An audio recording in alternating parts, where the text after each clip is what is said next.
Okay, I hope your prompt went well. I want to read a few more quotes from Lorca, and I'm going to start on the second page. Well, the muse arouses the intellect. Do you see that one? So think of the shadow again that I was just talking about. So you can think of Duende as being like a shadow that falls across something that you have now, meaning that someday it might be taken from you. The muse arouses the intellect, bearing landscapes of columns and the false taste of laurel. But intellect is oftentimes the foe of poetry because it imitates too much. It elevates the poet to a throne of acute angles and makes him forget that in time the ants can devour him too, or that a great arsenical locust can fall on his head, against which the muses who live inside monocles or the lukewarm lacquer of roses of insignificant salons are helpless. Lorca often writes in this way. It's not particularly logical. He writes in a very wild, figurative flourish. But in this section, it really talks about what Tracy K. Smith was saying, that it's these poems and the Duende is not logical at all. It's more intuitive, more like the dream or the nighttime. So I'm going to read now another quote, maybe three down from that, which is maybe my favorite Lorca quote. Some years ago, in a dancing contest at Jerez de la Frontera, an old lady of 80, competing against beautiful women and young girls with waists as supple as water, carried off the prize merely by the act of raising her arms, throwing back her head, and stamping the little platform with a blow of her feet.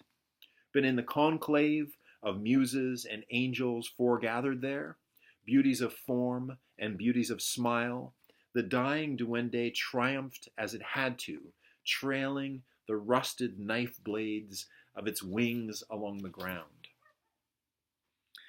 So, in this way, you could think of, like certain people have charisma, certain actors have charisma, actresses have charisma, where you almost feel like there's a certain energy coming off their skin. You say, wow, what is it about that person? Gives off so much energy, so much wild energy. And other people just seem quite boring. So the one way of thinking about this, it's not literal, but just a way of thinking about it, is to say that those people with all that energy are invested with Duende. One more quote from Lorca, the one right below the one I just read. The Duende will not approach at all if he does not see the possibility of death. If he is not convinced he will circle death's house, if there is not every assurance he can rustle the branches borne aloft by us all that neither have nor may ever have the power to console. So I love this idea. To me, this last quotation really is quite central to the idea of Duende, I think. This idea of death. So underneath this is possibly a sad but real fact, I think, that we all have to die. And our art should really say that. Not directly, but it should be aware of that. So I think certain art pretends, in order to make the reader or the viewer feel better in the moment, they pretend as if death isn't there and dark things aren't happening. But this idea of the Duende is a way of reminding us that the darkness is still there. It doesn't mean that we can't have joy and pleasure in life, but that this joy should be balanced by the dark side. Okay, so moving forward, I think now you have a sense of the Duende as this kind of like a dark hobgoblin spirit that will only come by if the smell of death is nearby. It doesn't have anything to do with logic. It doesn't have anything to do with your daytime brain. It doesn't really, like, you can write a poem with lots of Duende and not be use a lot of technique. It doesn't have to do with formalism or anything like that.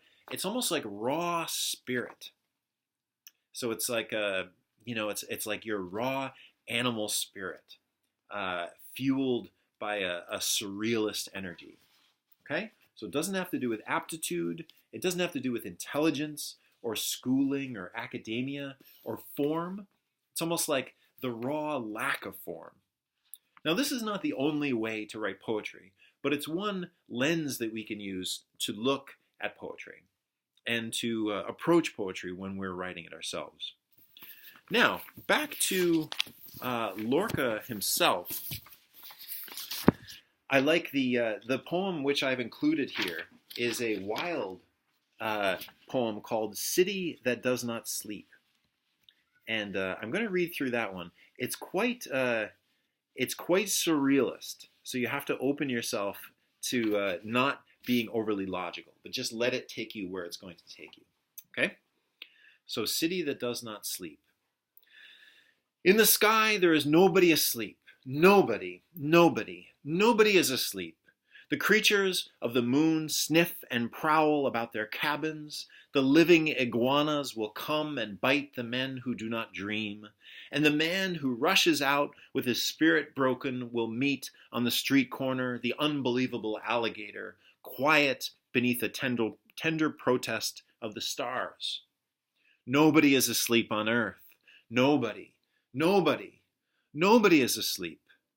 In a graveyard far off there is a corpse who has moaned for 3 years because of a dry countryside on his knee.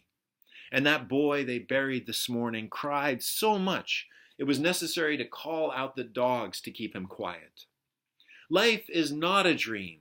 Careful, careful, careful. We fall down the stairs in order to eat the moist earth, or we climb to the knife edge of the snow with the voices of the dead Delilahs. But forgetfulness does not exist. Dreams do not exist. Flesh exists.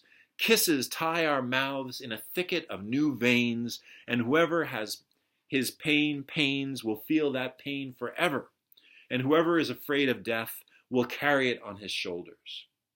One day, the horses will live in the saloons, and the enraged ants will throw themselves on the yellow skies that take refuge in the eyes of cows. Another day we will watch the preserved butterflies rise from the dead, and still walking through a country of gray sponges and silent boats, we will watch our ring flash and roses spring from our tongue. Careful! Be careful! Be careful!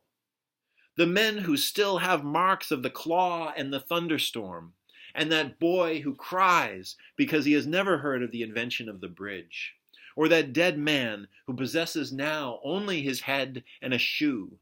We must carry them to the wall where the iguanas and the snakes are waiting, where the bear's teeth are waiting, where the mummified hand of the boy is waiting, and the hair of the camel stands on end with a violent blue shudder.